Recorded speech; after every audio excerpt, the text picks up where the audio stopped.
down. They rush four. Plenty of time for John. Now squeezes, steps up in the pocket. LA can run inside the 10. Head first. He dives off the 5-yard line. 65 horsepower trap. That might pop wide open, Rats. Get this there! Is that there, Rats? Nice going, baby. Yes, sir, Rats. High snap. It's no good. The Chargers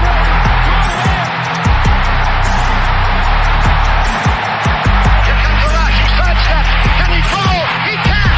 The ball flipped forward as loose. A wild scramble. 2 seconds on the clock. Casper grabbing the ball. It is rolled a fumble. Casper has recovered in the end zone. The Oakland Raiders have scored on the most seedy.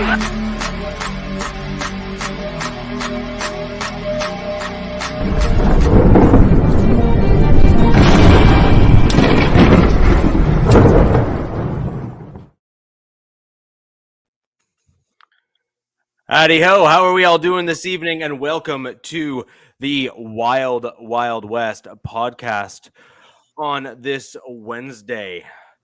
I just wanted to thank everyone who is here with us live and welcome everyone who is only able to join us after the fact. My name is Richie Richey of the MHRT Network.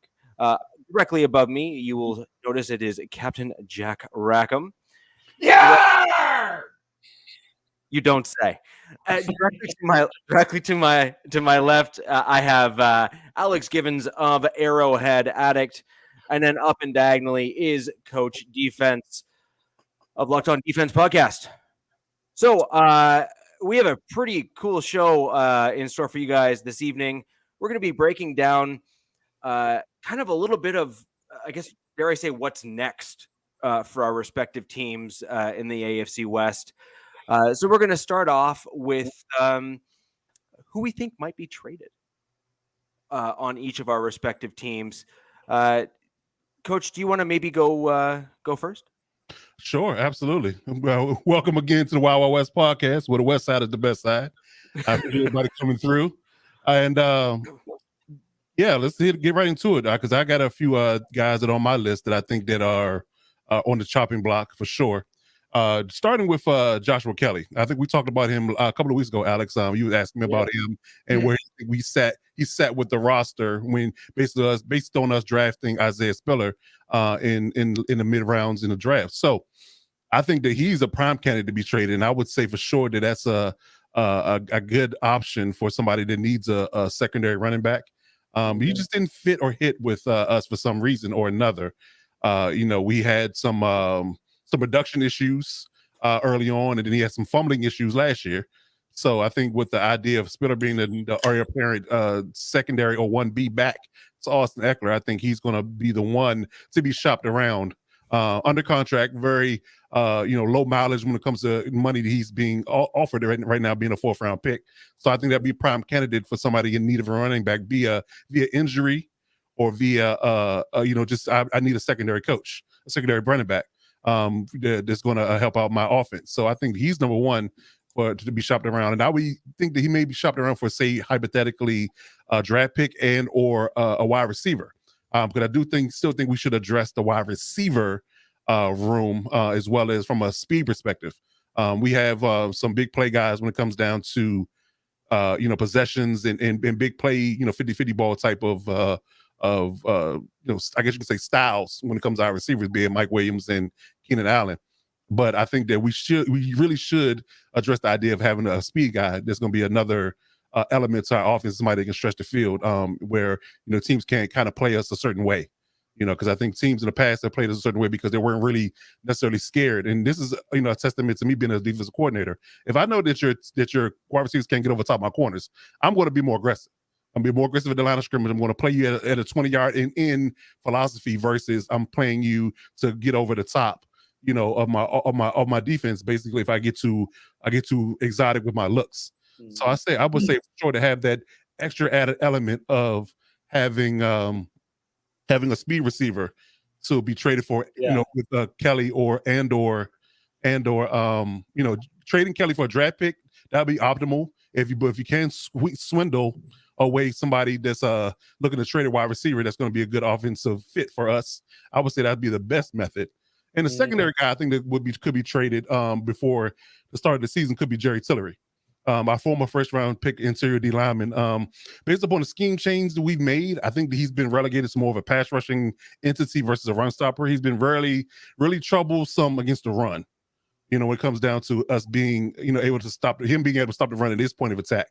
So I think that having a guy that's spending serious money on a guy that's mainly a pass rusher, I would say that he may want to shop him around for somebody else that maybe runs a more of a 4-3 type of scheme where he may fit better. And get some capital for him, either receiver again or draft pick, to not waste the first round pick in a sense. So that's where it pretty much lies for me. Does Tillery? Does he still have 2 years left on his contract? No. He has an option. That's the thing. They denied the 5th-year option, and he's on his last year of his deal this year. So he's on his last year of his deal right now. So this will be prime time to shop him. Yeah, I want to address the elephant in the room, other than my big belly. Okay. Avatar. You think that I hate Richie Riche? I do not. Yeah. Richie left. It's probably a glitch up in Canada. Maybe was it the loonies? That's the money up there, right? Maybe he didn't pay all the loonies for his electric bill. I did not kick Richie Riche out. Okay, so I wanted to address that as well, and again I was going for Mundungus. I love that name, Mundungus. Okay, that's you got to be a man to have a name like Mundungus. Okay, I'll give that to you as well. So for best name here, it's Mundungus. And don't forget the last name, Creevy. Yeah. Well, I mean that's just icing on the effing cake. Mundungus Creevy. That sounds like a character in a slasher movie. Yeah, I do got a question for you, Coach. Though once we get back on the topic here, off of the Mundungus, I'm sure he'll pop up again here in the comments. But what do you, if you're the Chargers, you think you're going after like an Odell or like a Will Fuller? Some of these guys that are kind of still out there in the free agency limbo. Or you think they're trying to trade for someone maybe a little younger? I would say go younger, because I think that at this point in time where we're at roster wise, because our big money's going to have to be focused on Derwin James first and foremost. Yeah, so I wouldn't go after his big splash, because I see some Chargers fans out there saying DK's unhappy. Maybe we could trade for DK, but you got to realize, then you got to make him the fattest paid receiver in the league. Exactly. Keenan Allen's got a couple years left. Mike just got his money. I would say it would be foolish to go after a guy that's going to require big money. Now, Odell could be, I guess you can say, a cheaper option because he's coming off injury. But yet again, you're not going to be able to utilize him until late October, early November at the very best. Yeah. So I would say that's not an option if you want somebody to come in right off and be able to be into the offense and be effective and be productive early on. So I would say a younger guy. Like I'm still, I'm still arguing them. A lot of people aren't on this train that I'm on, but I'm thinking that if you want to get a guy just for a year, then we could draft a guy next year in the draft somehow, some way. Because we get a ton of new receivers each year, so you can pick up your Christian Watsons and your Tyquan Thornton, this pure speed guys at any point. So if you want to get a 1-year rental when it comes down to a slot receiver that can really fly, I would pick up the phone and call Marquise Goodwin.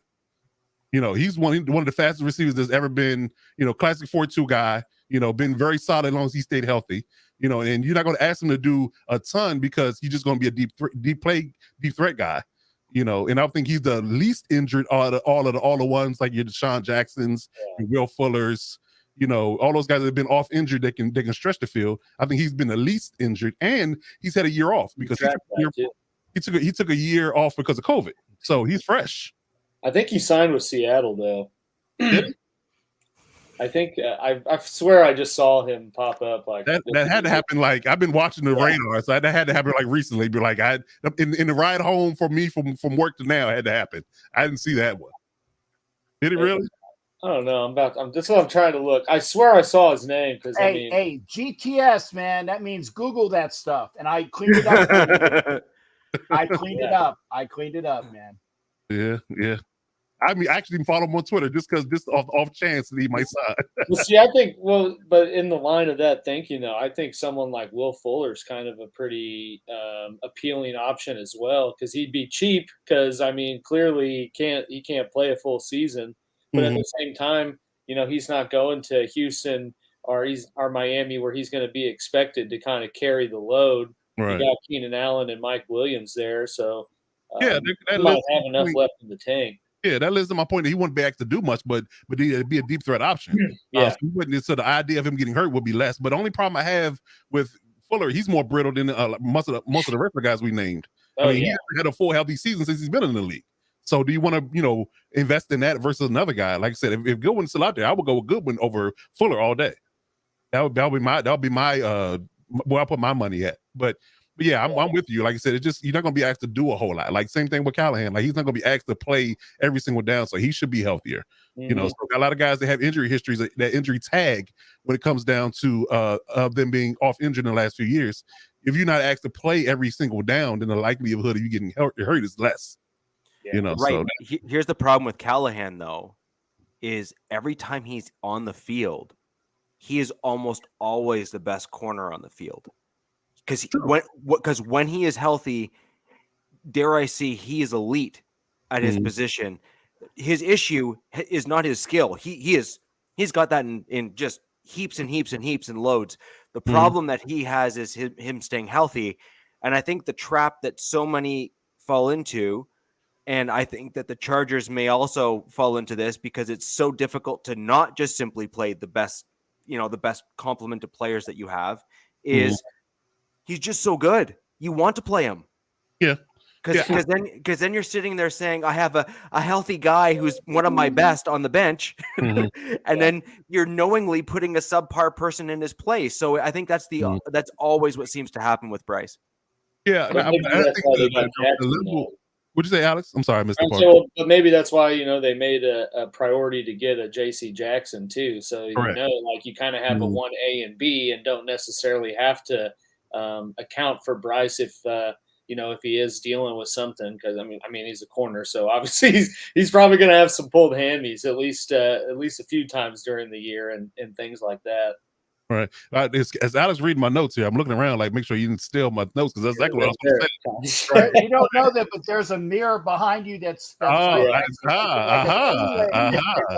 it's a double bounce mirror. So you got a mirror on a mirror, and it's going right into Alex's room. That's that government stuff you doing, Cap. I peeped it. You see, that's the government. I got an earpiece in. Cap's just feeding me it right now. There you go. What's up? But that leads to my point, and I think that where the roster is constructed, assuming health, in the majority, people aren't going to be asked to do the things they have been asked to do in the past. Because I think that they're locked into JC being number one. I think they're really high on Sunday Samuel Jr. being number two. You have Mike Davis as well, who's a outside and inside type of speed corner. And so Callahan will be utilized in mainly pass heavy downs, in my opinion, because what I think they're going to do with drafting JT Woods is do a lot of teams are kind of mimicking from what the Rams have been doing in the past and playing three safeties on the field in early downs. So when you come out 11 personnel, I'm going to line up three safeties versus three corners. So that gives me a good matchup against their tight end, and it still gives me a better run fit when it comes down to them running the ball in early down. So I think Darryl want to be in the box. I think JT and Nas will be on the back end. You two linebackers in the middle. So you'll need Bryce for the early downs. It's just that really pass heavy third and long downs where you need good coverage is where he'll be lined up, and he'll get his time to play in the offense, or when the offense is on the field, when the defense is trying to get them off the field. Right. So yeah, that's pretty well what I got. Just to recap, Rich. I think you might have missed it because you were coming in and out. I said Josh Kelly is a trade for a receiver and/or draft capital, and Jerry Tillery, who's on the last year of his deal, and we didn't exercise his fifth-year option. So I think that those two people are the main people that I would offer up his trade diary. Yeah, I did catch it. So Trudeau was able to kill my internet and the power at my house for the last 5 minutes, but was not able to. Did you get the Walmart job? That's what we want to know, though. Pardon me? Did you get the Walmart job? They said maybe. Oh, okay. There it is. Maybe. So no. I know. So I mean, I'm just simply looking forward to the rollback on beer prices, man.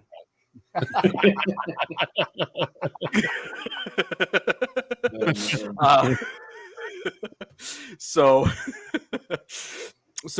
Alex, what about you for the Chiefs in terms of who you think might be kind of in the trade, in the wings of being traded, or may even be surprise trades? Because I mean, I think each year there's normally a handful of teams that have shocking or surprising trades or cuts even that they attempted to trade and then just opted to cut. So who do you think kind of fits in that mold for the Chiefs? Yeah, I mean, kind of thinking about it, I mean, the hard part is the Chiefs already had so much turnover in various position groups already that there's not really a whole lot of cap casualties or people with a pending contract that you just know are going to be gone at some point before the season's up. But I'd say looking at as a clear-cut person that's more likely than not going to be the option if they do something would probably be Derek Nandi, who's the other D tackle. He hasn't been a proven commodity playing next to Chris Jones, and I think that's kind of the big area of upgrade is to get someone to play next to Jones in that four-man front and can play inside and kind of be a run stuffer, and they don't necessarily have a guy that's like that out that's not named Chris Jones, but and kind of seeing the Aaron Donald deal this week has kind of sparked some Chiefs Nation talk of they think Chris Jones is going to be out because don't say that. I am going to crack on your ass for that. There is only one nation. It's America. And I love all you guys, but don't even friggin' go there. It's all right, Chiefs Kingdom. Or all Kingdom. right. Jeez, Cappy. Well, you ain't even in the place where the nation started for you. So, I mean, everything's our nation is worldwide. Okay. We are always in the nation. Yeah. We know who ate his Wheaties this morning. Yeah. Came out fierce.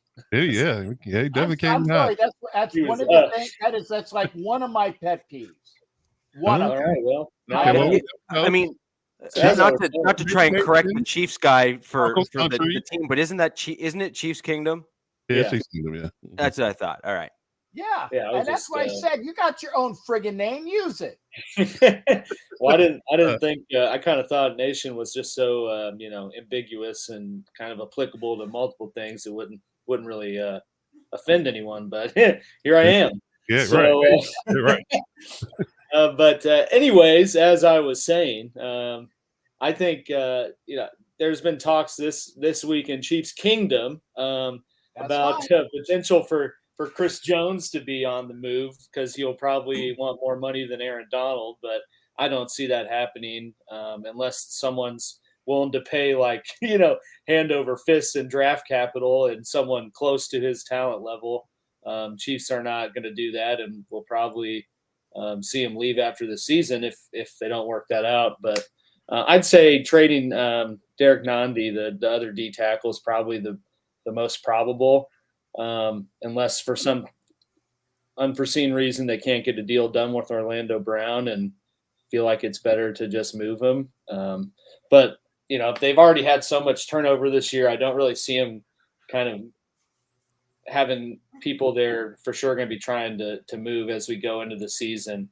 Kind of the dark horse one, and this is just kind of my own personal vendetta. It's I think maybe Clyde Edwards-Helaire, if kind of an opportunity presents itself, or they think we don't necessarily need him and we like the other guys, the rookies we brought in and Ronald Jones, or if there's someone else out there, a guy at Arrowhead Addict wrote a piece earlier this week about some potential surprise cuts, and Kareem Hunt was one of them, and talked about maybe he comes back to Kansas City. And so, I think an issue, or not an issue, but a situation like that could come up where someone's available that they wouldn't expect to be. And, Clyde's still got 2 years in a player option or team option on his deal. So I think that's someone they could move to get a few more draft picks. Nothing, I wouldn't say crazy high. It's not obviously not Tyreek Hill type of draft capital, but like a third round pick and maybe a later, like a 6 or 7 or something. But just that would be kind of the dark horse move I would think would happen. But kind of all dependent on what they think they got with the guys they brought in, because there's so much kind of change of the guard with the offense. Yeah, but isn't that a really drop of collateral? Because Edwards-Helaire was like a first, granted the end of the first round, and for you to go and get a 6 for him, That's third yeah, and 6. Okay. I apologize. I only heard the 6. So that's not. I mean, but it would be taking a hit, but at the same time, he hasn't necessarily lived up to a first round pick type of player. And at the time they kind of took him with a commodity. It was a commodity pick. They took whatever Mahomes said he wanted, because no one else they were looking at was there, and they didn't want to trade out. So I wouldn't call it a total loss, but I don't think that'll happen. But that's just kind of one I threw out as a potential dark horse move. Yeah, where you were picking was effectively at the top of the second in that year anyway. So realistically speaking, he was basically a second round pick with a fifth year options, which really gave you some cost control if he actually did work out and did kind of do what you wanted him to. So it would be a drop off. But in all fairness, though, when you truly look at it kind of really objectively, when you kind of put it in those terms, most running backs then don't flip around and turn a second contract into big money. So when you then lose them, you typically don't end up with the comp picks that are at the third round anyway. So if you were to see him walk and move on, like a good majority of running backs end up with, they don't end up with that big lucrative second contract with the original team. Yeah. They typically end up with a lesser than contract on another team. So I think obtaining a third would be, dare I say, a steal for you guys if you do not think he's going to work out for your team long term. And if you can get 2 picks for him, then wow, you really kind of stole from the bank, so to speak. I think it would be probably like a single third, but if a type of move happened, and I'd only say that because it would come with a team option. So like you said, you're giving him to someone who, one, needs a running back and can also kind of be in the driver's seat for a little portion of when you get them. But at the same time, we've seen every year it's the RB position gets just more and more devalued, and it kind of, and especially as guys get big contracts. I mean, I think the last 5 running backs that have gotten a pretty fat deal have all not panned out. They've gotten fat. Gurley. You look at Gurley. He went. Well, really, the only one that's done well is Henry. Yeah. Henry. I mean, he's not. Look, you can say anything you want about him, but I mean, when he is, even in the limited time he played last year, he was just in the league in yards and didn't play after week 8. Yeah, exactly. That's what I'm saying. I mean, he was just an animal, an animal. Yeah. So, but you look at McCaffrey, the year before he got his contract, that man was like the whole offense, all world, all world competitive, and then he's only played, I think, maybe 6 games in a season. Right. So, right. A lot of buyer's remorse. Yeah. A lot of buyer's remorse out there. But I got a question for you, Alex, real quick. Now, I can honestly see, looking at your depth chart, you got Ronald Jones and Derek Gore on your depth chart along with Edwards-Helaire, right? To me, Edwards-Helaire was drafted as more of a scat back type of running back. He wasn't, to me, ever going to be a grueling, first and second down grinding type of running back, right? Yeah. Could you envision, if you kept him, could you envision, maybe flipping to Ronald Jones and Derek Gore being your primary backs and using Edwards-Helaire as more of a third down guy and a pass catcher? Mm-hmm. Yeah, I mean that was the whole talk of why they drafted him, is because one, he was kind of similar to Josh Jacobs coming out. He wasn't used for all 4 years he was in school, so you have this a running back coming from a pretty highly touted program that doesn't have 4 years of tread on his tires. And the big thing about him was that he would be good in Andy Reid's offense as a pass catcher, but that hasn't necessarily materialized, up to this point. But I do see, and I think I've said it before, with the guys they brought in and also drafted, I mean, I see them they don't have one clear cut, this is our 1 and 2 guy. I think they're going to kind of ride the hot hand and go with the rotation. And, Reid always finds ways to sprinkle in, running backs in the passing game. And I think I think that's going to be up for the grabs between about three of them. And I don't think Edwards-Helaire has really proved himself for them to kind of make an emphasis to use him in the third down passing situation like that.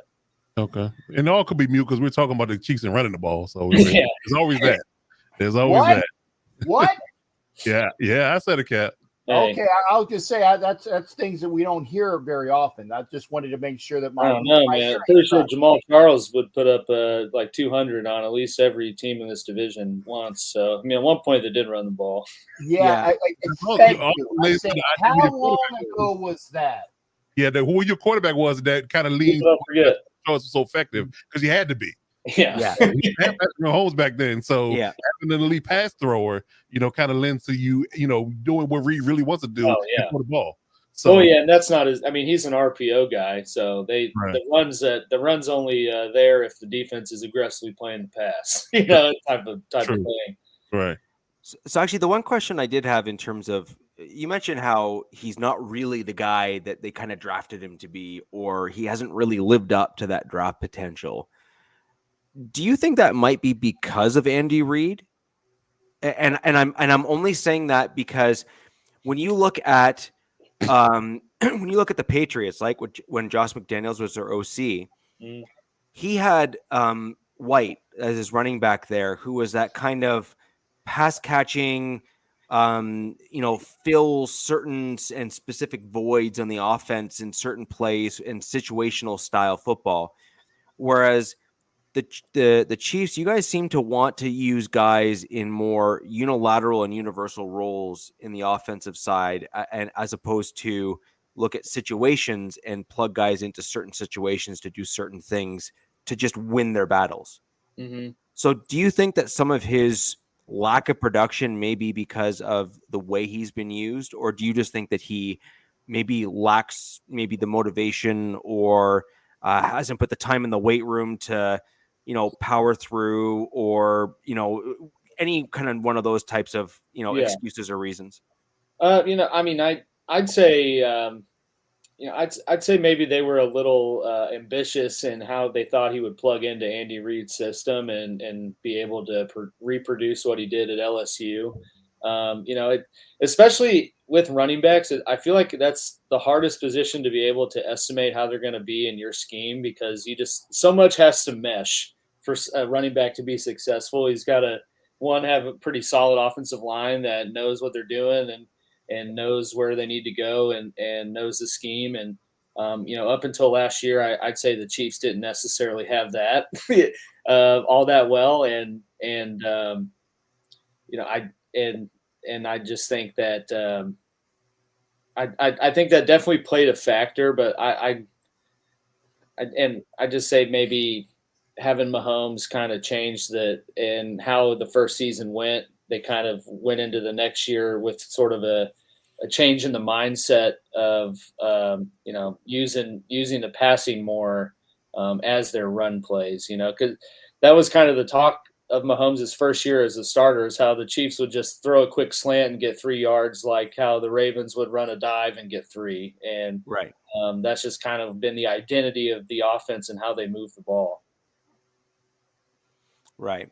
So, Captain, with regards to the Raiders, who do you think would kind of fit into the mold of the conversation here in terms of who's on the chopping block or trade block? I mean, I only say chopping block because a lot of the times those players that are traded in season, the plan for the team is often actually, if they don't find a trade partner, they end up getting cut. So it in many cases kind of they go together, sadly. So what are your thoughts? Well, I appreciate that, Richie. I do want to address a couple things. First off, Jack Kenna, I did see your like how the West will fill out this year as far as what the records are. We did that a couple shows ago, but I'd like to bring that back to a little bit later on in the season. I am not ignoring you, sir. So I want to make sure that people know. Avatar, you're awesome, dude. With the Kevin McAllister. Thank God somebody at least friggin' got the joke. Yeah, there you go. I did want to address, and it's one of those things where, and it's true what you're saying. It's like, is it going to be a cut or is it going to be a trade? And a lot of I'm going to give you two names, but the second one is only I only say this if we figure out what we're doing in the position, but I'll get to him in a minute. The first one is Josh Jacobs. And the reason why I say that is a couple fold. Is first off, we drafted Zeus, and by the way, he got signed today, so at least we know that he's actually under contract, so it's there. And Josh Jacobs has not been seen on the field during any of these OTAs. So the question is he disgruntled? Did somebody piss in his Wheaties? Did he have a bad case? Did he have a bad case of the clap from all of these baby mamas he's making? Yikes. I don't know the answer to that, but I had to throw that. That was just so obvious. But he hasn't been seen on the field, so now it comes to what is going on with Josh Jacobs. So, and it was it's been one of those things where you really do got to say, what is going on behind the scenes that we're not knowing. And the one thing I found really particularly awesome for the Raiders doing OTAs this year is that they have the OTAs on the very far field where there's like 2 football fields in between them. There's like 3 football fields together. They're on the far field, and the reporters are on 2 fields over, and they can barely see anything. And I like that. It's not what it's more of. McDaniels knows where people can film from, so he's got a little expertise on how to hide from a camera. I had to. I like that. I like that. That was from the top rope. I'll give you that. That was from the top rope. That's why I'm going to give you another one of these. Anyway, but see, it's true is that you want to make sure that you keep things as much in-house as possible, and even the beat reporters are pissed off. It's like they actually had somebody was showing a diagram of where they are. And why they can the reporting out of OTAs is sketchy at best. Okay, so it's of the Belichick variety of keeping things tight to the vest. Okay, I actually like that because the Raiders used to be an open book, and now we're actually going to be somebody where we're not going to be so obvious to what the hell is going on. So. My first that also comes from your GM as well, right? Remember, because you have the head coach and the GM both from that culture, so I think that really solidifies that. Yeah, so I definitely agree. Exactly. I agree. They're going to play off each other as well. Yeah, I agree. So I think it could be Jacobs. And there was another question in here about will you see a trade in season? And that's why when Alex was talking about CEH. Yeah, CEH. I want to make sure I have the initials right. Being traded this year, I'm like, hopefully not before Jacobs, because that just ruins the market on Jacobs. If somebody wants a running back, now honestly, are you going to go with Jacobs or CEH? It's like, well, they're both. I want to say Edwards-Helaire is more oft injured than Jacobs is, but they're both kind of sketchy injury-wise. And it's because that the Raiders have used Jacobs a bit much because Gruden has had a very bad habit of just using and abusing whoever that damn running back is. That's why Cadillac Williams probably has like a replacement hip and 2 knees, and he looks like Jim Otto because he just got ran over, pun intended, in Tampa when he was using them. And they used and abused Josh Jacobs a bit much. Yeah. And so I think that he might be that person that's on the block. That's why they picked up Zeus out of Georgia to take over that spot. Will it happen? I don't know. The second person that can possibly be on the block, and it probably wouldn't be until we figure out, and here's the drum roll, what's going on with our cornerback position. Because, again, I like what the Chargers have done. And I said Chargers instead of Garglers, so that's a nod to you there, Coach D. what they've done with their defensive backs. You got J.C. Jackson, you got Callahan, you got a lot of these good kids. Samuel Jr. You got all of these good kids back there, and the Raiders have got to figure out who is their 1A and 1B cornerbacks. Mullen was supposed to be that guy, but he's had surgery already, and there's already question marks about him. You got maybe Rock Yassin that can possibly do it. You got Hobbs that is being compared that maybe he's going to be on the outside this year, vice the slot corner. So there's a lot of questions amongst who's going to be playing corner. And Mullen is one of those question marks as well as to, is he upset? Is he pissed off? And again, if somebody's pissed off at an organization that is just doing a turnover, dude, at least give it a chance. Okay. I can't stand the fact that these people are getting all pissy and they haven't even had 6 months, not even 3 months in a new organization. Okay. So that's the possibles. Now, these trades that might happen, obviously, if you trade Jacobs, I'm hoping that you pick up a corner to answer that question. I'm hoping that maybe you pick up a right tackle if Carmen Brasilla is not happy with what's going on at right tackle. And that's one of those spots that is always a question mark, although they had Leatherwood playing a whole day of snaps over at right tackle. Then the next day they had the revolving, what do you call it, the stage doors in the West. That's what I call Brandon Parker. He's saloon like doors. Swing it. The saloon doors. Yeah. Because he's just horrible. Or I'm going to put out my Barkley here. This was terrible. He's terrible over it. Wow, he was terrible. And he is. Okay.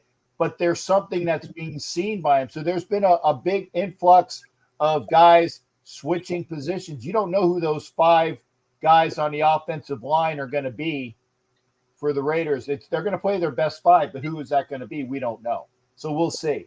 Those are the guys. So again, maybe Jacobs, maybe Kenyon Drake, if he doesn't come back from his injury and somebody needs a guy that is fantastic and should have been used more until he got injured. And maybe that's why he's still on the roster, but we'll see. And again, was that the one question we were talking about, trades? We haven't gotten to the number 2 yet. I want to make sure I'm not ahead of myself.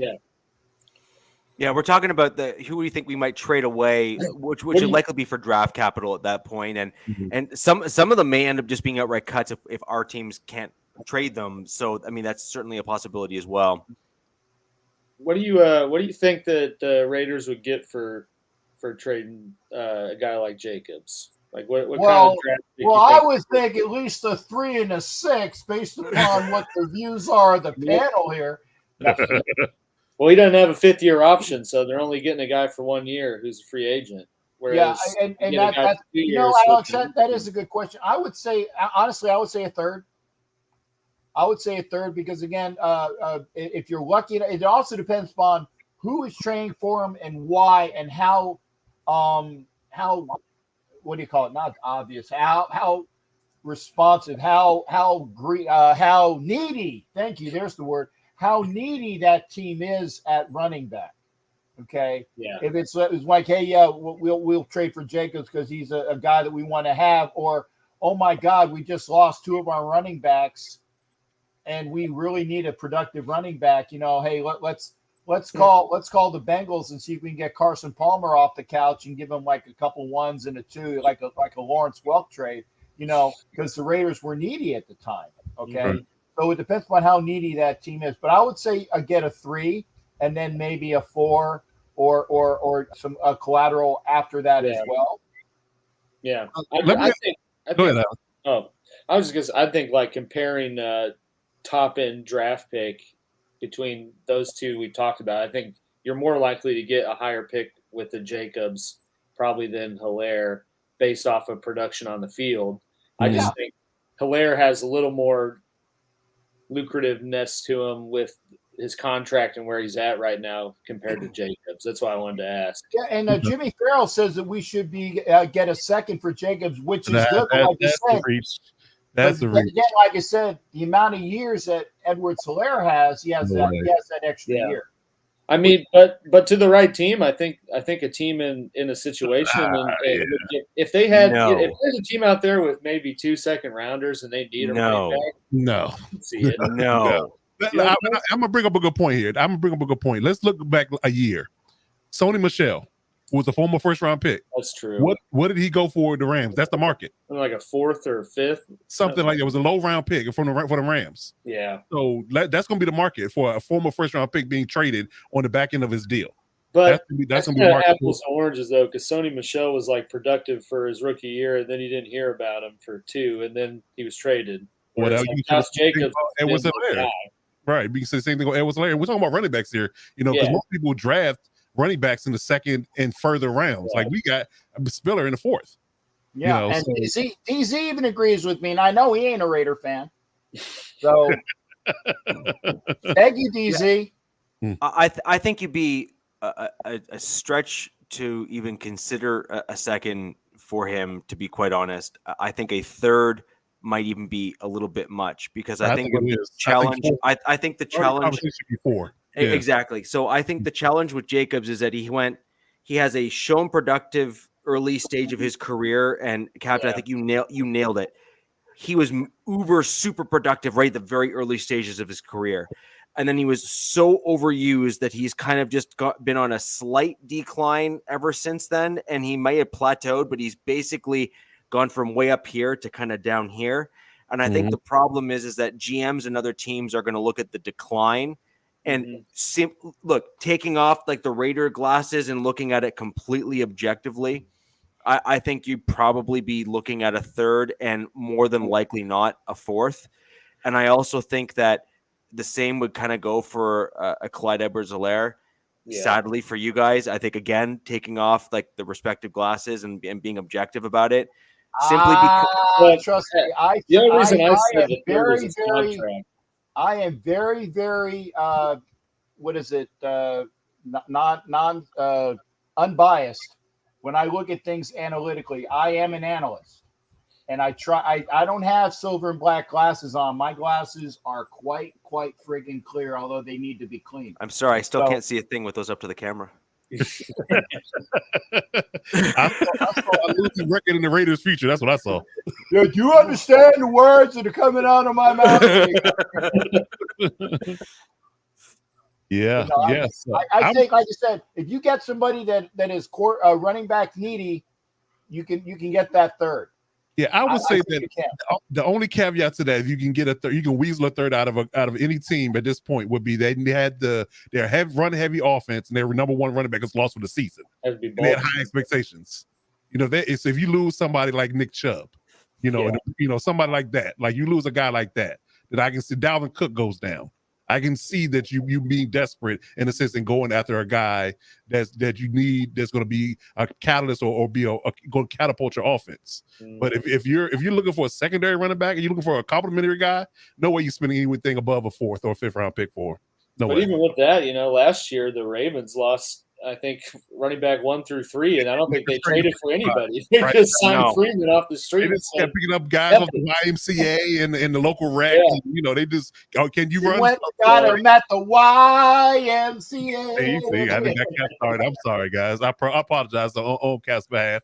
But look, just be happy that the Indian outfit with like the assless chap didn't get pulled out, because that was a legit possibility. There you go. But no, I agree. I agree with you, Captain. We saw teams last year, even when you're 100% correct. 1, 2, and 3 went down, and then we saw other teams when 1 and 2 went down. We saw other teams with 1 and 3 go down, and very few of them actually unloaded capital to try and bring in. There you go. The replacement. So I think that at the early stage of the season, when that happens super early and they haven't played anything, certainly possible.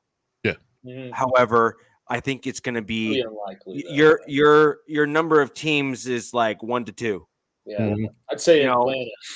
Literally 1 to 2. That needs a running back. A lot of them have 2 guys for that situation already. Like Coach said, Minnesota, but I guarantee you if Dalvin Cook goes down, they're just going to ride with Madison and say, very possible. Because that guy usually balls out. He gets like 20 points at least twice a year in fantasies. There you go. Right. So I'm gonna jump in with the kind of the guys I think on the Broncos that fit kind of the same vein as what you guys brought up on your teams. I'm gonna start with kind of three guys that I think are most likely to kind of be in those types of positions, and I have kind of an A and B depending on outcome here. I see either Graham Glasgow or Lloyd Cushenberry ending up on the trade block for the Broncos. Lloyd Cushenberry was our starting offensive center, still on a rookie deal, 2024 expiry on his contract, cost controlled. And I think a lot of teams that think that he may fit their scheme would be willing to take a flyer, especially since a lot of coaches at the NFL level, especially, say, well, yeah, he was with them, I can do better. And I think that you're going to have at least a handful of teams that are going to be in that vein with a young guy who has still got a lot of years potentially left, hasn't really had an injury history to speak of. So, and by all accounts has proven to be extraordinarily coachable. Now, on the kind of flip side of that same coin is if Cush all of a sudden comes out and, figures out how to not let people go by him at an obscene rate. And so he's your version of Brandon Parker then. Yes. He's Leatherwood. Yes. Yes. Yes. Let me go. Shots fired. Come here, you bastard! I'm gonna run you through, you friggin' varmint. Hey, on the bright side, the cannon wasn't pulled out, so which is a good thing. Yeah. But with regards to kind of Cushenberry versus Glasgow, I think they're, in my opinion at least, I believe they're both battling for the same position. I believe they're both going after the offensive center spot. And the question is can Graham Glasgow get back on the field and start to practice? Or is Lloyd Cushenberry going to potentially run away with it? Or is our drafted rookie offensive center potentially going to really start to show kind of those stepping stones that you want to see out of young guys, and maybe start to kind of creep into that same conversation? And if that happens, I think it's almost a definite that either Graham or Cush get traded. So that's kind of what I see as the number one likely to kind of take place, because no team needs three centers, and two of them are kind of senior at this point on the roster between Cushenberry and Glasgow. So at the end of the day, I think one of them gets traded. And Graham Glasgow is perhaps even the least likely to get traded, because at least he has positional flexibility of playing both guard and center. The second one that I think is likely going to get traded is Seth Williams as wide receiver. I think we brought in a few extra wide receivers in this year's draft that fit other roles that the team needs. And I could see the Broncos, especially George Payton, he loves doing this sort of thing where a guy looks really, really good in preseason, lets him kind of showcase his talents, and then takes a guy that was either undrafted or drafted late round and almost bumps up his draft capital just because he looks good in the preseason, and he'll trade him to a team that needs them. Yeah. So I could see Seth Williams perhaps being in that general grouping. And then because we also have guys that I think a wide receiver that our team wants to showcase that we've drafted that just we don't have enough room. And last but not least, I do wonder, and this is kind of a flyer, and this will really annoy a few people at MHRT Network, but I don't care. I don't really care. I can actually see the Broncos potentially, if they get a good enough offer, trading a guy like Draymond Jones. It's such a bit of a flyer. I know a lot of people may not expect that as a general answer, but Draymond Jones is really, he had a few really good games last year, and then he had a few games that he just kind of disappeared in. But overall, it was kind of a wash depending on kind of what you saw and what we were expecting from someone who was coming out. And I do believe he's better suited for a 4-3 rather than the 3-4. So I think that the Denver Broncos, if they get the right offer, could potentially look at him as a means at really getting good value back for it, because you could see that he has the skills. You can see that he can do the things that you'd want to do in the right defense, The question is, and I think what you're seeing out of the Denver Broncos is, we want to stick with our 3-4. Even though we want to do hybrid stuff, ultimately we want to stick to that 3-4. And I think Draymond Jones may be someone that we might be able to trade to get some capital from. What do you think a potential deal for him would look like? Like, what do you think you're getting? You know, like we both say in third rounds for running back, but I mean, we're obviously talking about a much more premier and prime. That's a premier position, and frankly, he has shown some premier skill sets. He really has. And now he's also shown games where he's completely fallen out, but I actually think that was largely due to scheme and some of the other personnel that were around him. So I actually think that he's a much higher value player. So he would be someone that I could easily see a second for, if not a second and, a second and fifth, a second and, something in that general range, second and sixth kind of deal as a combination.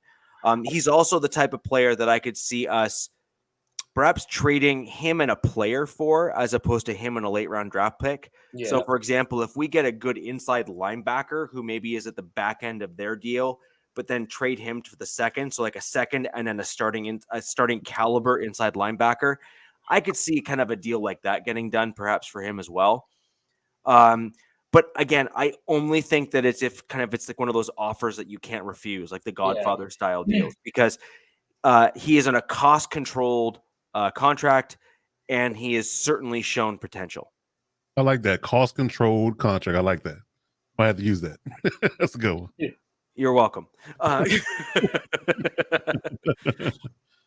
Yes, indeed. Yes, indeed. So, so that pretty much goes around our various teams. Yeah. I'd actually love to hear in the comments who you guys think on each of our respective teams may be on the trade block. I'd also love to hear everyone tell me that I'm wrong. You're wrong! Thank you.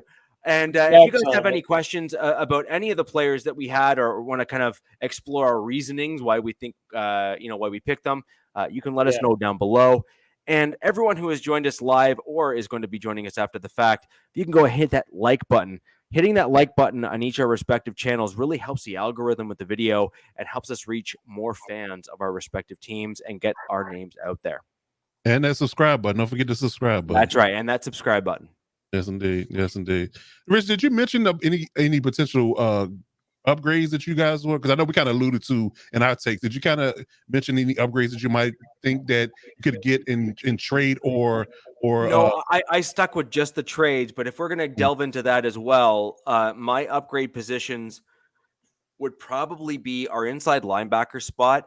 It is certainly apparent to me that, based on all pressers and all available information, that Baron Browning is officially an outside linebacker.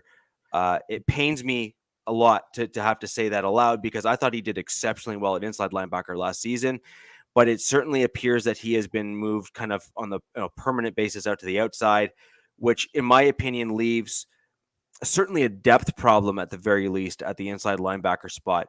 Josie Jewell showed flashes of major improvement last year. However, in years past, just did not have the speed to play in the modern NFL to cover the right guys. He's corn-fed. They don't got speed. Yeah, he's that pure power kind of guy. Although he did start to show his instincts a lot more prior to getting hurt last season, which then made him appear to be quicker because he was able to process and react faster. Yeah. Which is really the only way that a non-athletic guy can really compensate for the lack of athleticism. Now, on the flip side, I'm going to bring up, the chat's jumping on me here, KB82, 100%. Jonas Griffith, is the one guy in Broncos OTAs who has really lit it up at the inside backer spot. But then the question is, all right, that's cool. Now who? So you got those two guys, you got Jewell and you got Griffith. It's the guys that come after them that are mission critical, in my opinion. And that's a problem. And so I could totally see either depth or even starters at the inside linebacker spot being brought in as potential trades, or even when other teams start cutting guys after the June deadline, or maybe even bringing guys in after the June deadline, I could see inside backer being potentially a spot that we might try to target. Okay. All right. I just want to make a quick about the Rams organization. Yeah. They in 2 days have made some phenomenal cap moves. Finance department's just making moves. I mean, you basically signed 2 cornerstones, and you didn't blink. It's amazing to me the type of manipulation they do of the salary cap. They're playing chess. I knew Aaron Donald. Who did I miss? We just signed Cooper Kupp. Like right when we started the show, it was announced. It's 3-year extension, so he's got 5 years, 110 million. Okay, thank you for that. I apologize. I was driving. Yeah. I'm just amazed at how well they manipulate the cap and have top end guys. Like guys, in the top 5 in every position they've signed long term for. And they happen to fit it all under the cap. I just don't get it. They don't draft anybody every year, so they don't got new guys coming in to pay because they don't draft anyone. Yeah. No, they've really. They're not even manipulating their draft picks to expand out on their draft capital in late rounds and then picking gems in the late rounds either. They're kind of just they're nabbing guys as UDFAs that they're able to, build up and backfill depth. It's actually a rather remarkable model that they've been able to sustain for really much longer than most other teams have been able to. Yeah. Mm-hmm. Well, yeah. I mean, even the people they brought in on top of the guys they signed for more. I mean, got Bobby Wagner and they brought in some other people that you wouldn't think they would be in the position to do that, and yet they somehow make it work. They do. I mean, they slid Allen Robinson in the back door like nobody ever saw. Happening. And they gave him a nice contract. They got Allen Robinson, Kupp on the other side. They still have Higbee signed long term. They got a stable of running backs. What did they sign Robinson to? It was like, this is a good question. I want to say it's like $30 or $40 million deal, something like that. It was a lot of money. Like it wasn't scrub money. It was good money. It was way more money he's getting from the Bears offer. So he definitely opted to go with the Rams Super Bowl champs. Why wouldn't you? Yeah. Versus the Bears. So that was easy for him. LA, Chicago, Stafford, Fields. There you go. Right. Yeah, exactly. I mean.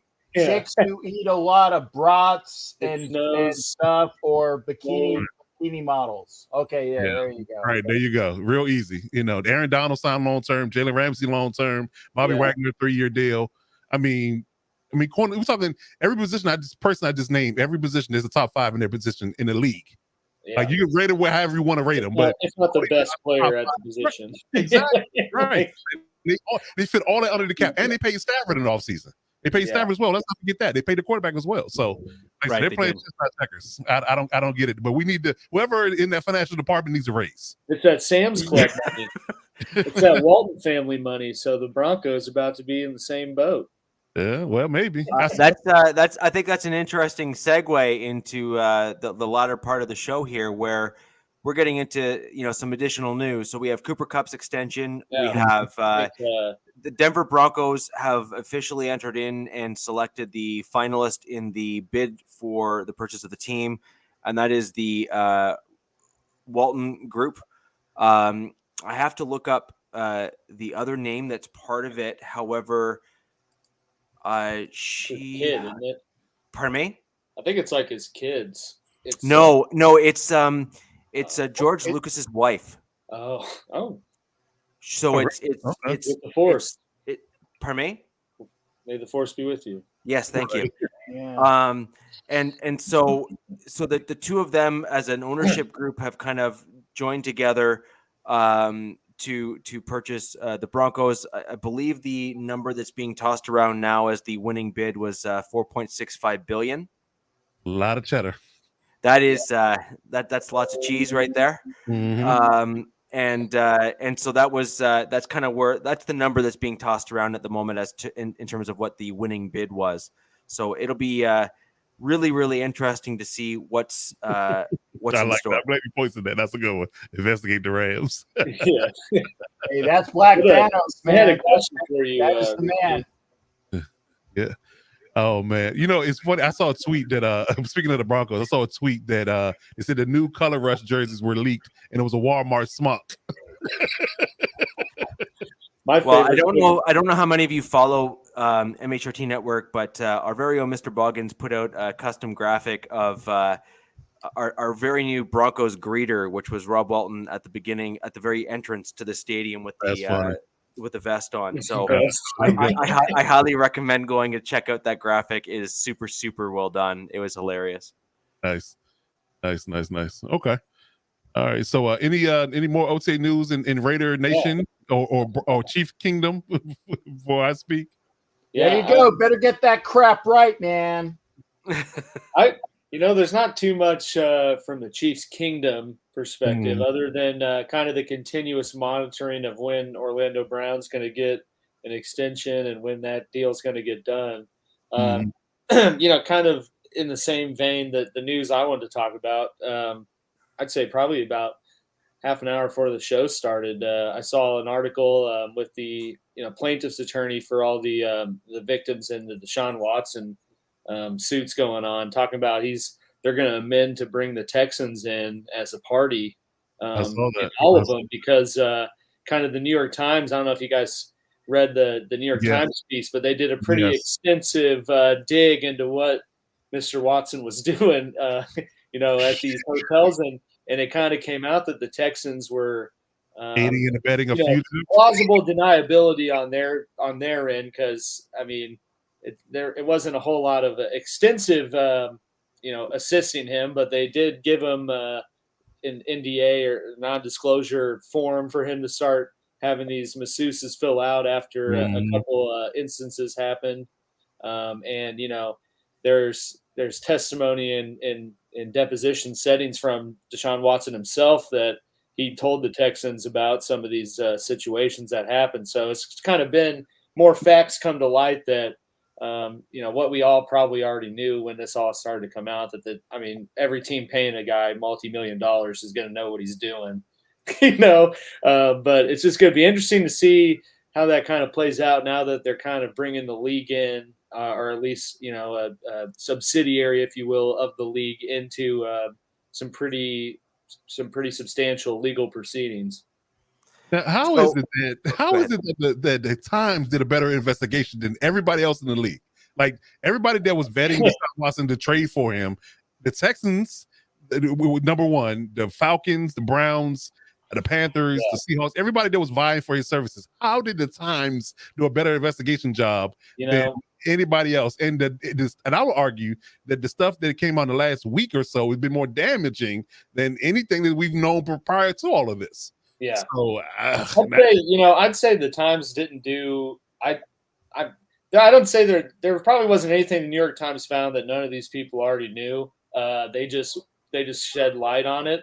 And I think a lot of these teams knew some of the more sensitive facts to the situation, but thought, we'll get him out of Houston. We'll get a deal done.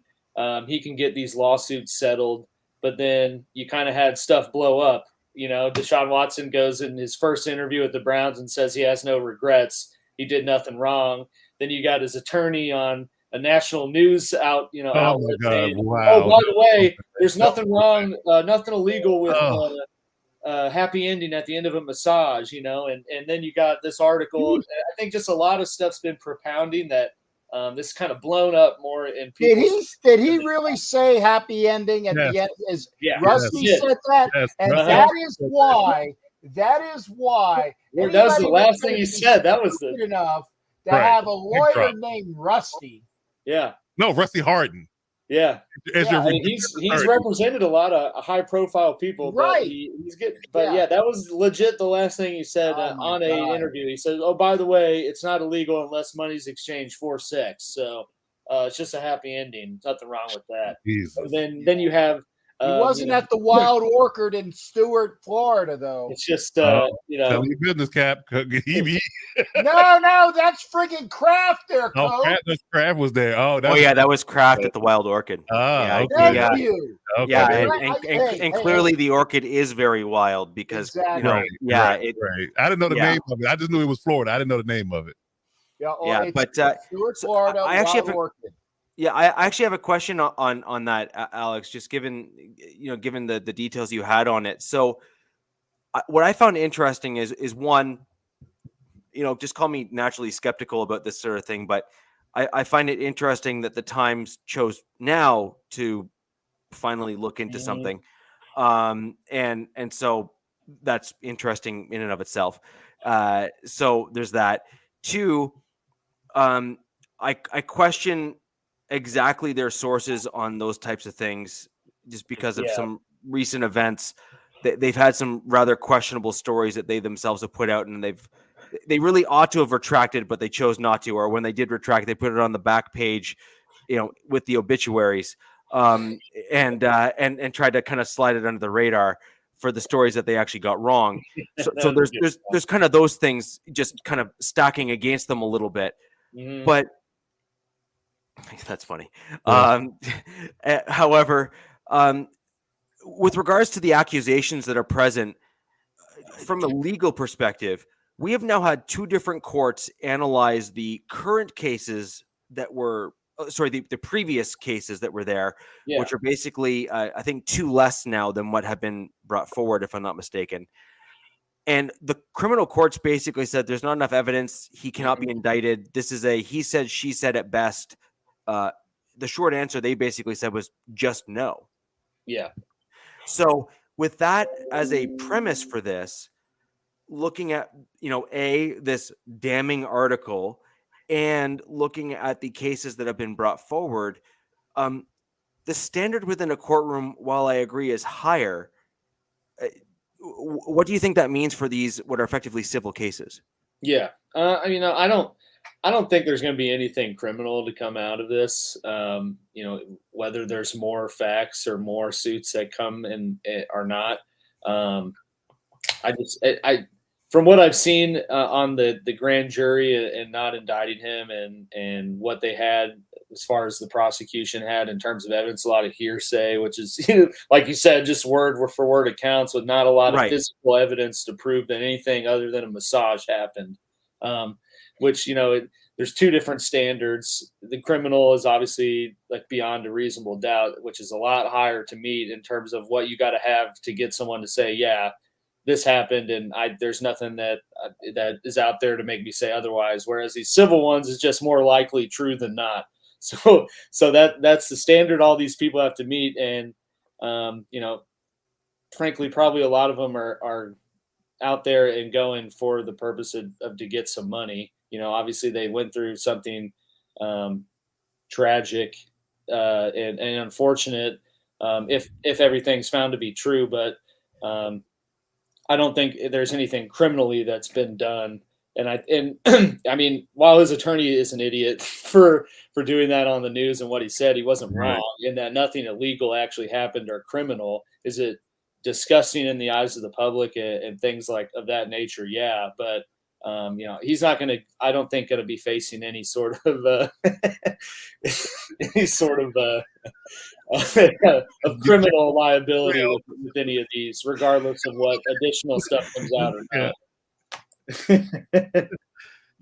While Kevin's busting out laughing, I'll give my take on it. Now, in the court of public opinion, in the eyes of the law, I'm not going to put my sword in the ground and say what happened because I was not in the room. Only person that knows truly what happened in any of these cases, 21 through 24 or more, because it's been alleged now there's been 66 incidents or more reported that aren't necessarily in the court system at the moment. However, I wasn't there. Only it's three people that know the real truth. The Watson, the accuser, and the Lord. That's the only people that truly know the truth about the situation. But I think what's interesting to me in this situation, because I was skeptical about this based upon the order and by which things happen. And with the Texans report coming out, kind of feeds my argument, saying that the Texans knew about Deshaun's, escapades, right? And they were covering it up as long as they knew he was in-house and he was their franchise quarterback. With the moment it got contentious and he wanted to trade, all of a sudden the wheels started to come off. So let's not put out there, let's not skirt the issue that Busby is in family friends with the owner, right? Yeah. So it's like Sharif said here, Yeah, exactly. It's all convenient, right? Yeah. So that particular I'm just going to stop covering up your mess now because you went out. So all of a sudden, everything starts to, kind of trickle out in slow, oozing waves. Hey, watch that trickle out thing, man. That's a Freudian slip, man. Captain, Coach, the other thing to think about here is, assuming I've heard correctly, I also think that the women's lawyer, if I'm not mistaken, is the same lawyer that the Texans use for their in-house counsel. He literally lives next door to. Yeah, I know he's friends with the owner. Yeah. No, and I'm not just saying that. I'm almost positive that when the first kind of handful of cases there came up, be careful with that one too. Handful. I know. Yeah. See what happened. Right. When the first cases, were kind of put out into the public eye to see and were kind of brought forward to the courts and whatnot. I'm pretty sure that the information came out that the counsel that's representing those women is also the same counsel that the Texans use for their in-house counsel. Right. That's the conflict of interest. He can't be. Yeah. There's no way maybe he did at one point, but he couldn't have brought those lawsuits if he also was doing that's that. Conflict of interest. He especially couldn't bring him into these lawsuits now if he was the. But right. he might have done it at one point. Yeah, maybe, but I think he might have recused himself if the Texans get brought up as being character witnesses in this case, because he's a conflict of interest with he being tied to the organization. But overall, I would my biggest concern at this point is just the PR nightmare that everybody has to deal with. Like whatever the truth is, because it's going to get mired in the PR nightmare. Like, because when we're talking about football here in Cincinnati, that's why typically why we're all gathered here today, in this congregation of podcasts. We are gathered here today to get through this thing called life. Right. So, I would say from a football perspective, the PR nightmare is just getting too ridiculously damaging to the point where you have to do something. And it's not going to end well for the Browns in a sense because of the investment they gave Deshaun.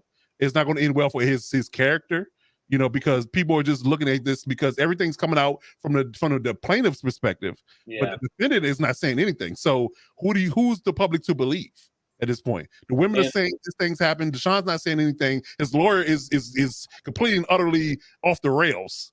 So it just looks ugly at this point. So regardless of what the truth is, you're going to see a harsh punishment, in my opinion, come down here based upon the known facts at this moment. That's why I think it sits at right now today. So I think this is a rather interesting tie-in to the AFC West. So we also had some other news come out. I guess it would have been just prior in and around our last show where we all spoke about the John Gruden trial, where John Gruden had basically two victories, for lack of better words, in the courtroom, where the NFL's motion to just basically throw the case out was denied. And John Gruden was approved to proceed to trial. And looking at what the Browns have done and what the league has not done, as well as the fact that a court has now said there's some credibility to the whole John Gruden thing, et cetera, et cetera, et cetera. What do we all think? Where do we think this is going to land with Roger Goodell? In regards to tying in the AFC West and the Deshaun Watson, and just seeing the fact that Goodell knew about this stuff, or should have known about this stuff as the commissioner. He should have investigated this well before this past year. This was ongoing and was all like this, if but nothing else, as much as you want to basically point fingers at the Browns and all these other teams that were clamoring for Watson's services. At the end of the day, why did the commissioner not step in the moment that these lawsuits were going through the court system or judicial system prior to the verdict of the criminal charges being thrown out? Why had the league not already begun well before that their investigation into these issues? Why was it only this past kind of winter/spring that the NFL decided to truly dig into these, and now they're coming to the end of their investigation?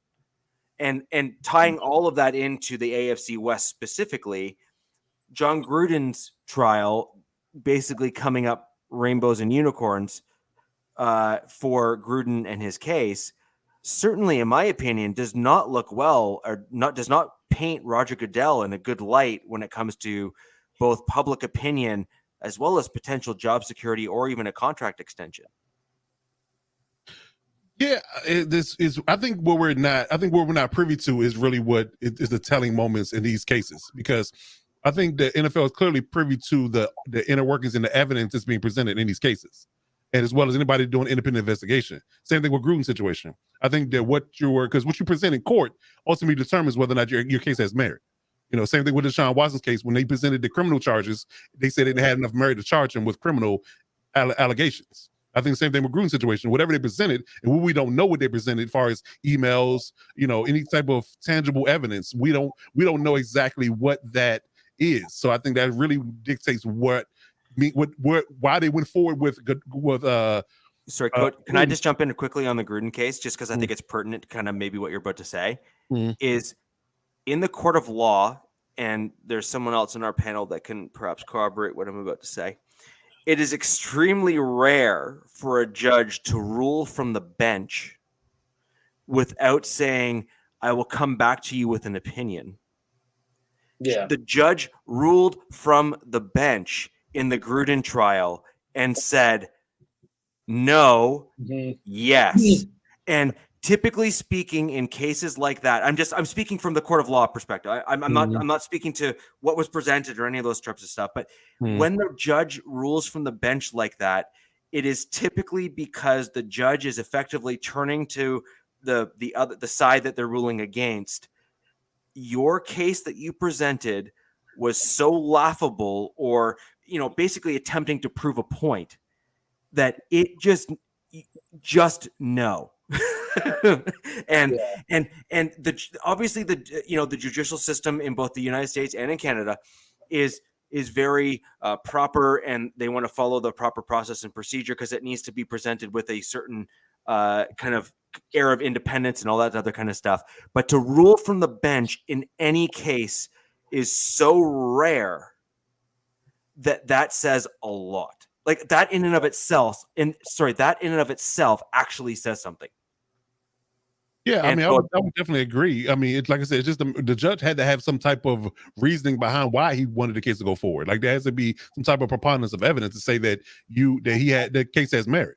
So I think whatever was presented to him, much like the Deshaun Watson case, whatever was presented to the judge, he felt like it was credible enough for him to proceed. Same thing with the Deshaun Watson thing. Whatever was presented to them was deemed as credible enough to waste, taxpayer and court time in order to proceed with a criminal case that won't likely be, end in a guilty verdict. So I think that's where the line of demarcation is when it comes to the idea of who's right and who's wrong, who goes to trial and who doesn't. Yeah. Right, but you're talking criminal case that was thrown out in the case of Deshaun Watson, and then you're talking about the proceeding of a case for John Gruden to move towards trial. Now, the NFL has obviously vowed to appeal the Gruden verdict, and fair enough, because of course the NFL would do that because, well, they're the NFL. But my point being is these are two, in my opinion, major strikes against Roger Goodell that certainly do not paint his leadership skills in a good light. Yeah. And I think it's pretty difficult to argue against that when you look at the outcome of both of these scenarios. Yeah, I don't think Gruden can do, not Gruden, but Goodell can do anything right at this point. Oh, sorry, I mean Goodell. I meant Goodell. Sorry. Yeah. I don't think Goodell. I think he's damned if he do, damned if he does it. Like, no matter what he does, some people are going to agree with him, some people are not. I think that's what the ugly position he in is as commissioner. Like, he's gonna be have support in from some groups and certain people with the decisions he makes, and he's going to have complete and utter pushback. It's almost like being a politician. Like, some people are going to lean towards your views and some people are not. I think that's where it lands for Goodell, and that's why he gets booed at the draft every year. But but he has done some good things in the league, and some things you kind of question him. So it just depends on what your perspective is and what your point of view is, and where you stand for certain things determines whether or not Goodell's doing a good job or not. I think that's what it boils down to. But what I do like when it comes down to suspensions now going forward for players, that he has the independent committee that rules on these things. He's not the end all be all when it comes to the investigation and who gets suspended and for how long. So I do like that part. Just from my perspective, I kind of agree with Mike Florio's take on that. And again, to kind of pull in more legalese into the conversation, Mike Florio is a former attorney in the U.S. I actually really like his wording on how he described the independent arbitrator within the NFL. He referred to it as kind of a kangaroo court, and I think that's an appropriate term given how the outcomes typically land. Is they exclusively land almost 100%, if not 100% of the time, in the NFL's favor. So there is, you can call it independent all you want, but at some point in impartial hearings, there's at least a handful of cases that kind of make you say, huh? Because you expected one outcome, but you got another. And what it came down to is how the cases were argued. However, in the NFL, independent arbitrations, the cases always land in the NFL's favor. So that really should make anyone question their independence and or if they truly are independent at all. Sorry, Alex, I know you were about to jump in. You won't get my argument in regards to conspiracy theories when it comes to the league. You're not going to get me to argue that against that. That's definitely going on. Yeah, but I would say only thing that lends to the idea that may be somewhat independent is the fact that Deshaun Watson decision has been made by now. Because I think that in the old system, he would have been suspended already. And they really can't though, because he wasn't. They didn't proceed with criminal charges, and he's got pending lawsuits. So he technically has not done anything wrong. I mean, the only thing they can suspend him for is the conduct detrimental. Conduct detrimental. Yeah. But, I mean, that's not the big fish payout of what they could slap. Hey, they got Capone on tax evasion, man. Whatever sticks. Whatever sticks. Yeah, Ezekiel suspended without being charged either. So there's a few other people that didn't get charged criminally and still got suspended in the old system. So I would say that would lend to the idea that at least on the perception of it being different is there right now, because they're making more they're taking more time to make a ruling. Basically. Unless they knew more suits were going to come out. Right. Because I mean, I think there's something to be said that the Browns knew that there's more to it than not. Because why else would they keep Baker Mayfield up to this point? I mean, if they knew for a fact that Deshaun's only going to get suspended for 6 games. I mean, Baker Mayfield's gone within a week of them signing him, and they're eating whatever money they got to just to get him out the door. So I think it kind of speaks volumes for itself that he's still there, and kind of sheds light on that there was more to this than the public knew, up until yesterday, I guess. I agree, Captain. So, question for you: Given the Browns likely knew the circumstances they were getting into, and the fact that the league seems to be all too, gung-ho on wanting to target players, do you think the Browns should suffer something for bringing him in the way that they did and providing that massive lucrative contract, which certainly would showcase to the general public that they just don't care? So do you think the Browns as a team should perhaps have some form of punishment from the league for doing what they did? First off, I got to give the I can't remember what this one is, the Jesus from Dogma. I got to give a better smile on it because that just says it all. It's like cool Jesus or thumbs up Jesus. Yeah. But yeah, love that. And the answer to that is because first off, and I hope I got this guy's name right, Jimmy Haslam. Mm-hmm. Yes. Okay, Jimmy Haslam is a schmuck with a capital SCHMUCK. If you ever needed to know how to spell schmuck. You put the uck in schmuck? Is that what you're trying to say? Didn't he own Traveling J or something? He owns big truck stops, doesn't he? Yeah, he's a schmuck. Anna Putz. So I'm gonna drop 2 Yiddish bombs on you right there. He's a schmuck, Anna Putz, which by the way is the same body part. Okay. If you don't know what it is, get with me offhand. And by the way, leave me a little bit of time. I got one personal thing I want to grab at the end of the show for personal wonderfulness. But Jimmy Haslam is a schmuck, and the fact that he did this, and you can't tell me, there is nobody in the world that can tell me that he did not know. No, there's no way that a team signs a guy to a fully guaranteed contract of that magnitude without the owner coming into the room and saying, "I approve." Exactly. True. Full stop. Period. Full stop. Period. He had so many people do the investigation that it made the Watergate committee look like a kangaroo court. Okay, and if you guys don't know what I know Alex is like Watergate. I don't know what that is. Yeah. Okay. It's from Forrest Gump. I know they teach that in school. Yeah, okay. They do teach, I am not a crook. Okay, there you go. Here, I'll do it again, Alex. I am not a crook. Anyway, yeah, and he needs to have his balls put to the fire. Okay, and the thing is that they've gotten after coaches. They've had the Saints coaches gone for a year. They've got rid of Richardson, okay, for other things. And that also goes into the fact that they need to get rid of all of these other people for the investigation.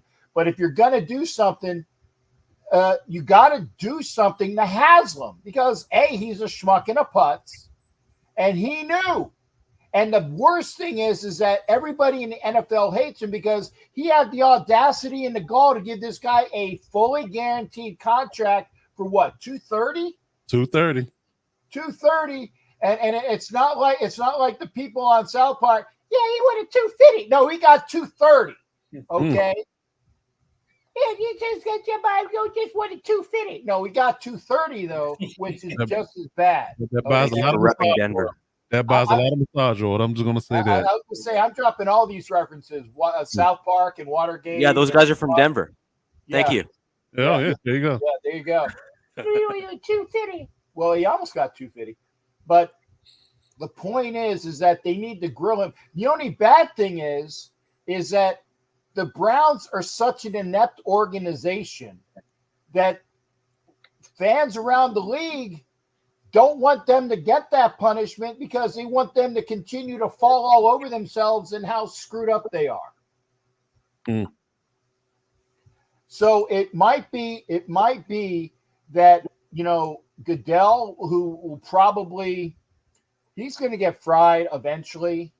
And I say eventually, he's going to get fried. Haslam should be fried. Watson is probably what I think is going to happen, especially with the way Rusty is. Well, it ain't illegal to get like a happy ending. In fact, I'm having one right now. And you don't see this at the, and just it's because he's a schmuck as well.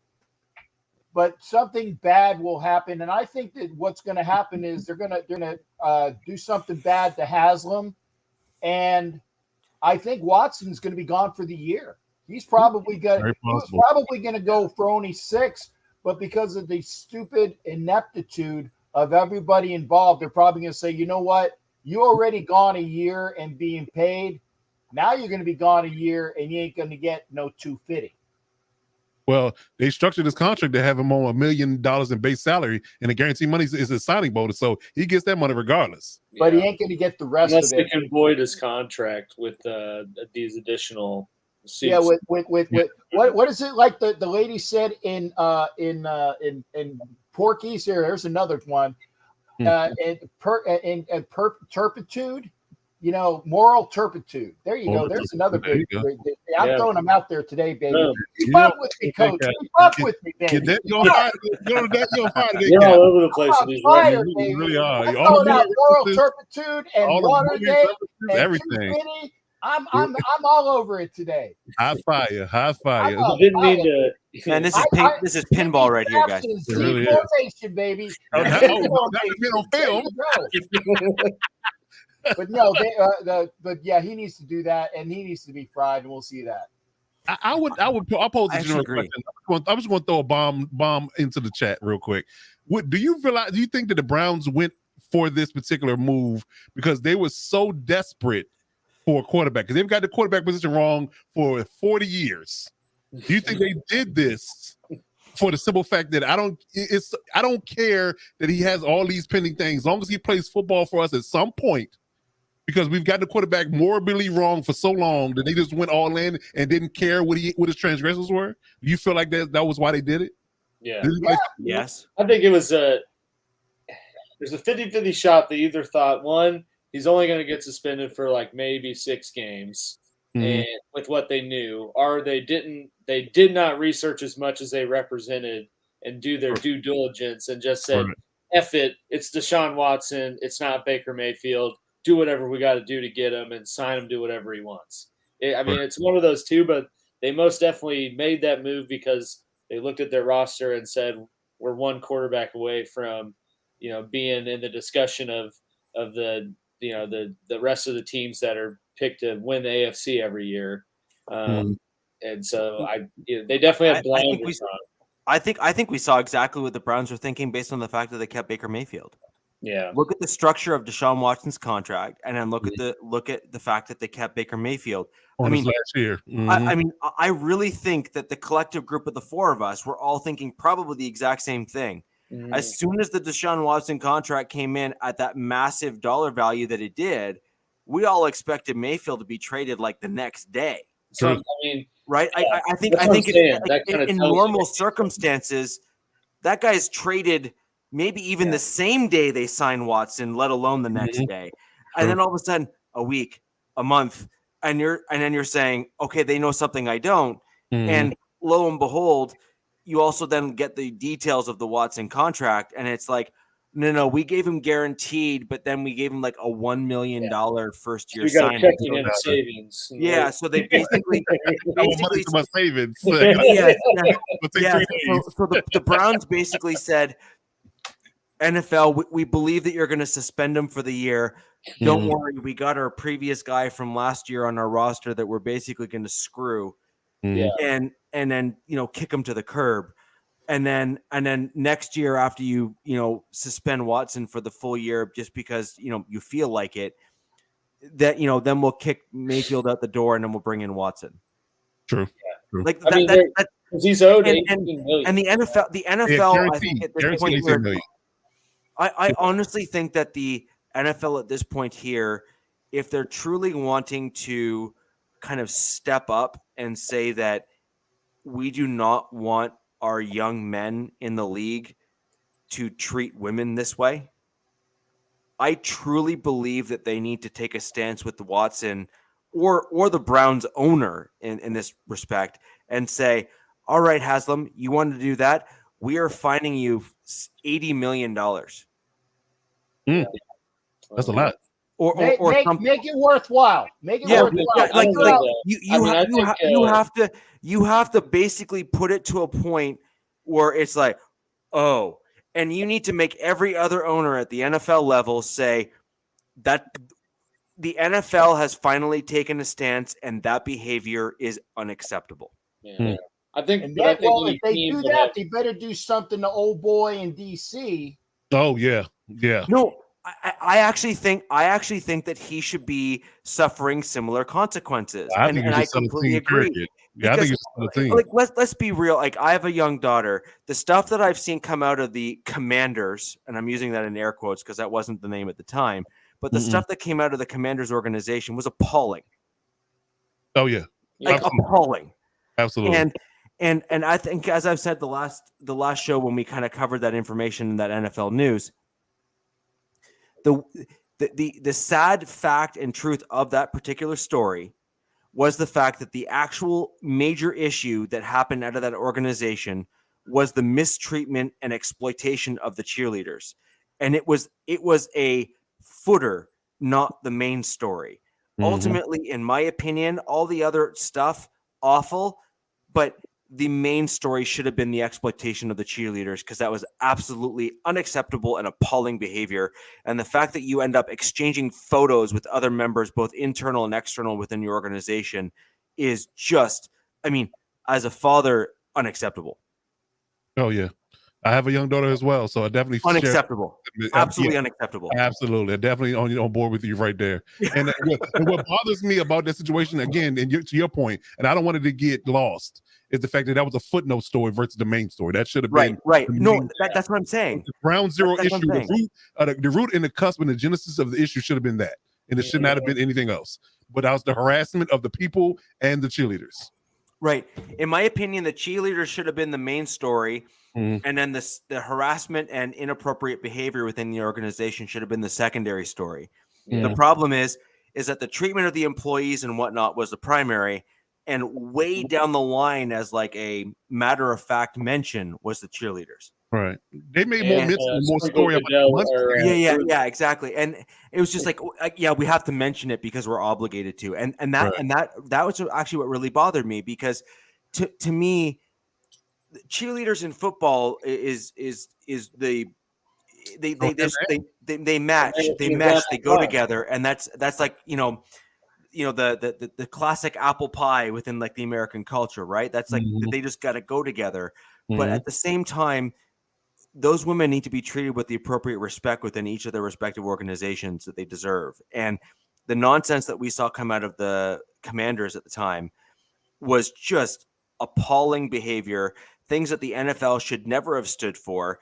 And to me, it was a softball for the NFL that they just basically kind of threw to the side and ignored, because that was a real opportunity for Roger Goodell. And again, I'm going to go back to Roger Goodell here. That was a real opportunity for Roger Goodell to kind of take a stance and truly show that the NFL cares with all of their messaging that they've had to date. And it just fell by the wayside. And more and more and more, there are more female fans of the NFL. And I think it's important that the NFL showcase and show that out, that part of the fan base matters. It should. Yeah. And it should. I'm the one getting heated about it, but at the end of the day, there should be a larger group of the fan base that should be heated about it. Oh yeah. Like I spoke at length about this topic on several of my podcasts. So I'm right there with you, Rich. I definitely get it.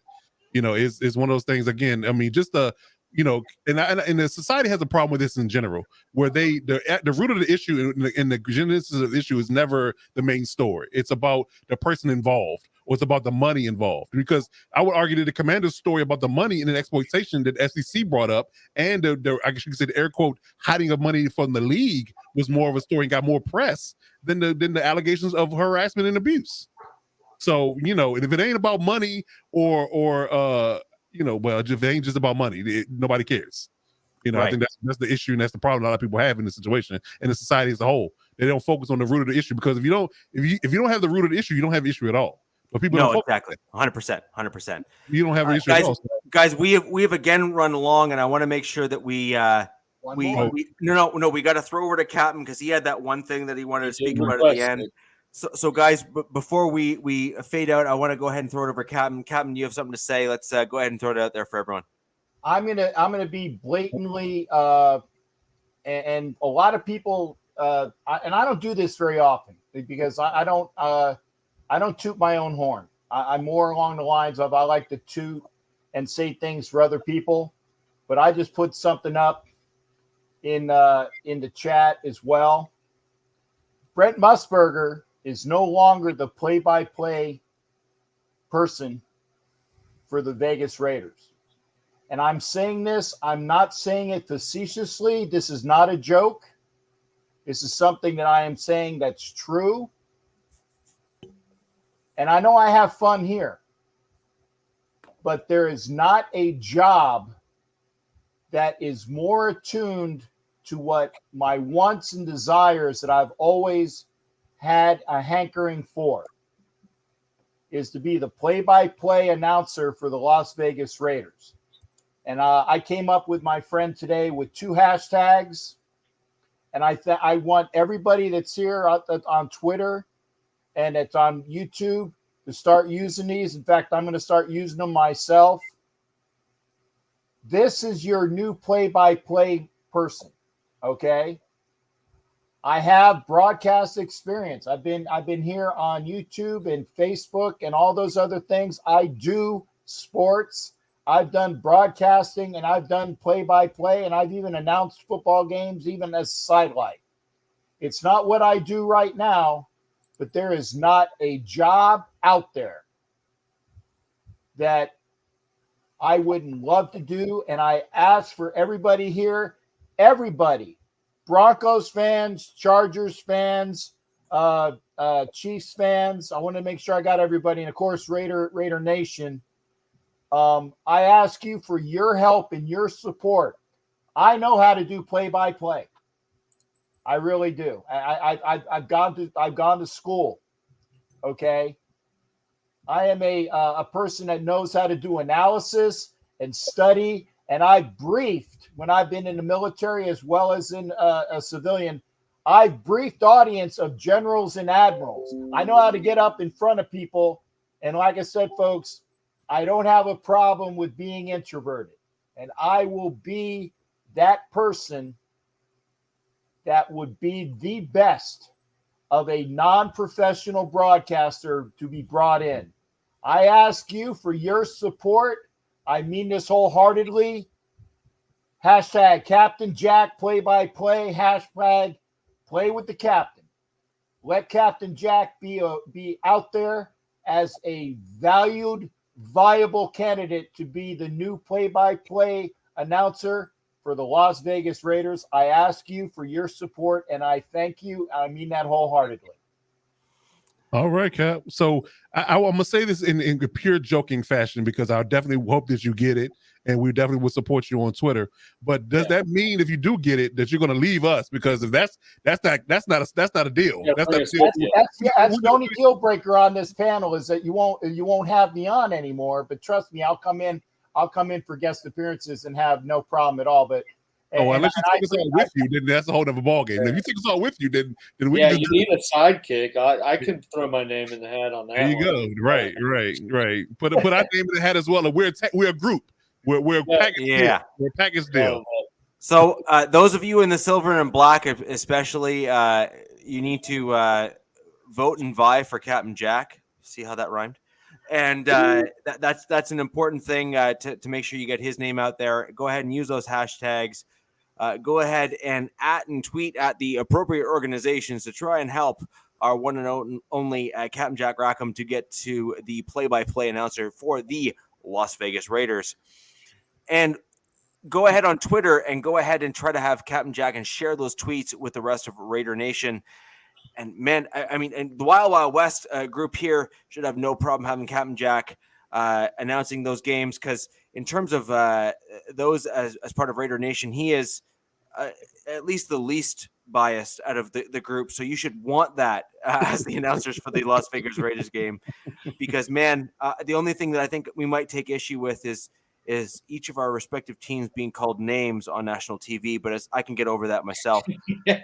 Aside from that, guys, I did want to thank everyone for joining us today on the Wild Wild West podcast. We've had a blast with you today. I'd like any and all comments to be listed below in each of the respective videos in which you're catching us on today. Like and subscribe to all of our respective YouTube channels. There are links below in the description of each of the videos in which you're watching.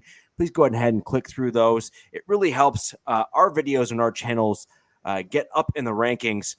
And if any of you have any topic suggestions for the show that you would really like for us to cover, you can go ahead and reach out either in the comments or catch each and every one of us on Twitter.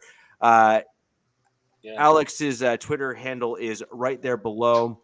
The real Alex Givens. I think you missed the whole first name deal, but that's fine. We'll forgive you. Captain Jack Rackham, you can find him on Twitter. Coach Defense, and of course, I am Richie of MHRT Network. I'd like to thank each and every one of you for joining us tonight, and we will see you next Wednesday. Yeah!